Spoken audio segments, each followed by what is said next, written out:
नमस्कार प्रिय दर्शक बंधु मु अजय मिश्र स्वागत करुच्ची विधि विधान ओडिया चैनल पुणी एक नूतन अध्याय को दर्शक बंधु आज अध्याय आसतु जाना हनुमान जी एभली 6टी शक्तिशाली बीज मंत्र संपर्क में जो मंत्र को आप शोवा पूर्व जदि ये मंत्र को उच्चारण करुँच तेबे यार चमत्कारी प्रभाव आपण निजे ही सका अनुभव करें। आपड़ जदि भूल रे भी यही मंत्र को जप करदे तेबे हनुमान जी आपणकर सांगरे सदासर्वदा रही था। आज जो 6टी हनुमान जी बीज मंत्र संबंध में जाना से मंत्र जप कर कौन लाभ मिलता है क्यों समय क्यों माने जप करें से विषय संपूर्ण रूपे आलोचना करवा पूर्व कही रखी कि दर्शक बंधु यदि आप एपर्यंत भी चैनल टी मोर सब्सक्राइब करना दयाकोरी चैनल टी सब्सक्राइब कर दिंतु पाखे बेल आइकन को क्लिक कर दिंतु फल अपलोड कर समस्त शिक्षण वीडियो नोटिफिकेशन आप सर्वप्रथमे पाइपर और वीडियोटी भल लगे लाइक शेयर कमेंट निश्चय करेंगे।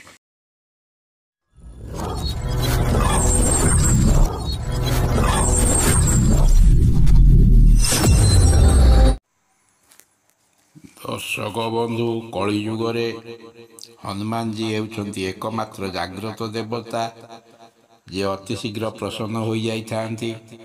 हनुमान जी को आम अनेक नाम जानी था जेपरी हनुमान, बजरंगबाली, पवनपुत्र, अंजनेय, मारुति, केशरी नंदन, राम भक्त, रामदूत यहीपरि अनेक नाम आम हनुमान जी को जानी था। एबे आसतु जानिबा प्रथम मंत्र ओम हम हनुमते नमः। यह मंत्र बहुत प्रभावशाली बीज मंत्र। यह मंत्र जप करिबारे भक्तर शक्ति, साहस, विजय एवं सकारात्मक दिगरे विजय लाभ विजय प्राप्ति होता है।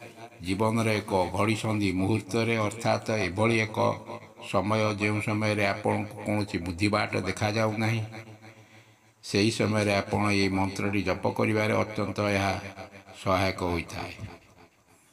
एबे आसतु जानिबा द्वितीय मंत्रटी। द्वितीय मंत्रटी है ओम श्री हनुमते नमः। ओम श्री हनुमते नमः यह हनुमान जी मूल मंत्र। यही मंत्र जप करिबारे जीवन रू समस्त प्रकार बाधा दूर हो जाता है। जेकोसी व्यक्ति हनुमान जी यही मूल मंत्र को जप करी जीवन रू समस्त प्रकार समस्या को तुरंत मुक्ति हो पारे। ये मंत्र को आपण सकाଳେ स्नान पर प्रतिदिन एक माला अर्थात 108 थर जप करूँ। एबे आसतु जानिबा तृतीय मंत्रटी। तृतीय मंत्रटी है ओम ऐं ह्रीं हनुमते श्रीरामदूताय नमः। ओम ऐं ह्रीं हनुमते श्रीरामदूताय नमः। ओम ऐं ह्रीं हनुमते श्रीरामदूताय नमः। ये मंत्र द्वारा हनुमान जी को रामदूत रूपे संबोधन करा जाता है। ये मंत्र जप करिबारे भक्ति, ज्ञान, आत्मिक उन्नति प्राप्ति होता है। एबे आसतु जानिबा चतुर्थ मंत्रटी। चतुर्थ मंत्रटी है ओम श्री वज्रदेहाय रामभक्ताय वायुपुत्राय नमस्तुते। ओम श्री वज्रदेहाय रामभक्ताय वायुपुत्राय नमस्तुते। ओम श्री वज्रदेहाय रामभक्ताय वायुपुत्राय नमस्तुते।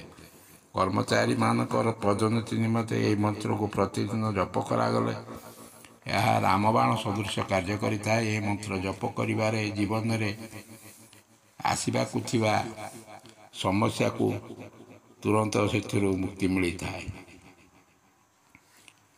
एबे आसतु जानिबा पंचम मंत्रटी। पंचम मंत्रटी एहीपरि ओम हरिं समबलं दायकं हनुमते वंदे वानरमतं श्रीरामदूतम्।